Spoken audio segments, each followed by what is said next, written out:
जी देखिए, इस वक्त जो मध्य प्रदेश की सबसे बड़ी खबर है राजनीति से जुड़ी, वो ये है कि मध्य प्रदेश के पूर्व मुख्यमंत्री कमलनाथ और उनके बेटे छिंदवाड़ा से कांग्रेस पार्टी के सांसद नकुल कमलनाथ का भारतीय जनता पार्टी के प्रति मोह बढ़ गया है शायद। ऐसा इसलिए है क्योंकि अभी कुछ देर पहले जो सांसद हैं छिंदवाड़ा से नकुल कमलनाथ, उन्होंने उनका जो एक्स हैंडल है, जो पहले जैसे ट्विटर कहते थे, वहां से उन्होंने कांग्रेस की डिटेल हटा दी है। और जैसा पिछले कुछ दिनों से कयास लगाए जा रहे थे कि आगामी लोकसभा चुनाव को देखते हुए और जिस प्रकार से भारतीय जनता पार्टी ने अयोध्या इशू को संभाला है और कांग्रेस वही इस इशू पे कहीं पिछड़ती नजर आई है राम मंदिर के इशू पे, तो वहां पर जो कमलनाथ है, कमलनाथ की जो लीडरशिप है पिछले 40-50 सालों की छिंदवाड़ा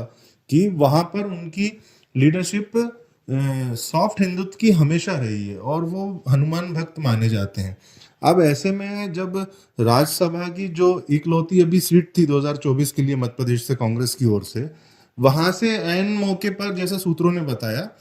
कमलनाथ का नाम हटाकर अशोक सिंह यादव, जो कि ग्वालियर से आते हैं, वर्तमान में मध्य प्रदेश कांग्रेस के कोषाध्यक्ष हैं, कमलनाथ के समय पे उन्हें कोषाध्यक्ष बनाया गया था और जो 3 बार लोकसभा चुनाव हार चुके हैं ग्वालियर से, उनको राज्यसभा भेज दिया गया है। तो ऐसे में कमलनाथ की जो नाराजगी है वो लाजमी है, लेकिन अभी ये कह पाना कि कमलनाथ भाजपा ज्वाइन कर रहे हैं, ये जल्दबाजी होगी। लेकिन हमारे सूत्र बता रहे हैं कि नकुल नाथ जो है वो बहुत जल्दी भाजपा में शामिल होंगे और हो सकता है कमलनाथ भी भाजपा में शामिल हो जाएं। ऐसे में मध्य प्रदेश के लिए जो दो सबसे बड़े नेता, ज्योतिरादित्य सिंधिया और उनके बाद कमलनाथ, अगर भाजपा में चले जाते हैं तो निश्चित ही आने वाले समय में कांग्रेस को नए सिरे से, नई तैयारियों से मैदान में आना पड़ेगा और भविष्य में कांग्रेस के लिए और चुनौतियां बढ़ जाएंगी। और अभी सूत्र बता रहे हैं कि वो लगातार भाजपा में अमित शाह और प्रधानमंत्री मोदी और नड्डा जी के संपर्क में है कमलनाथ। तो ऐसे में अगर नकुल नाथ भाजपा में जाते हैं तो एक बार हम ये कह सकते हैं कि वो युवा हैं, उनके लिए बहुत लंबा आगे समय है राजनीति करने का। लेकिन कमलनाथ जो कि ऑलरेडी 76 वर्ष 77 वर्ष के हो चुके हैं और जिनका गांधी नेहरू परिवार से बहुत लंबा जुड़ा इतिहास है, अगर वो भाजपा में चले जाते हैं तो ये एक बहुत बड़ा डेंट होगा कांग्रेस पार्टी के लिए, राहुल गांधी, सोनिया गांधी, प्रियंका गांधी वाड्रा के लिए। और खासकर राहुल गांधी के लिए इसलिए वो डेंट होगा क्योंकि हमारे सूत्र हमें पिछले कुछ समय से बता रहे हैं राहुल गांधी और कमलनाथ के बीच के लगातार जो दूरियां जो बढ़ी हैं और जिस प्रकार से उनका रिप्लेसमेंट जीतू पटवारी को किया गया, और लेकिन जो रिप्लेसमेंट का तरीका था वो बहुत गलत था और कमलनाथ जी कहीं ना कहीं उससे नाराज थे।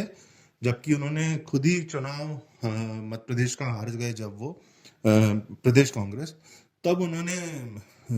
मतलब ऐसा बताया ऑफ द रिकॉर्ड कि उन्होंने खुद इस्तीफे की पेशकश की थी और बोला था इसको आप बाद में जारी करिएगा। लेकिन जब वो विदेश गए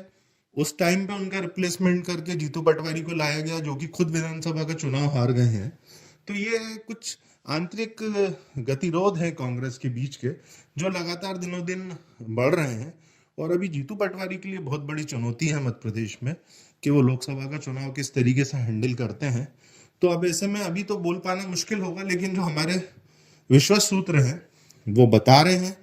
कि बहुत जल्द ही कमलनाथ और नकुलनाथ कोई बहुत बड़ा निर्णय ले सकते हैं राजनीति से जुड़ा, और वो निर्णय उनका भाजपा में जाना होगा। धन्यवाद।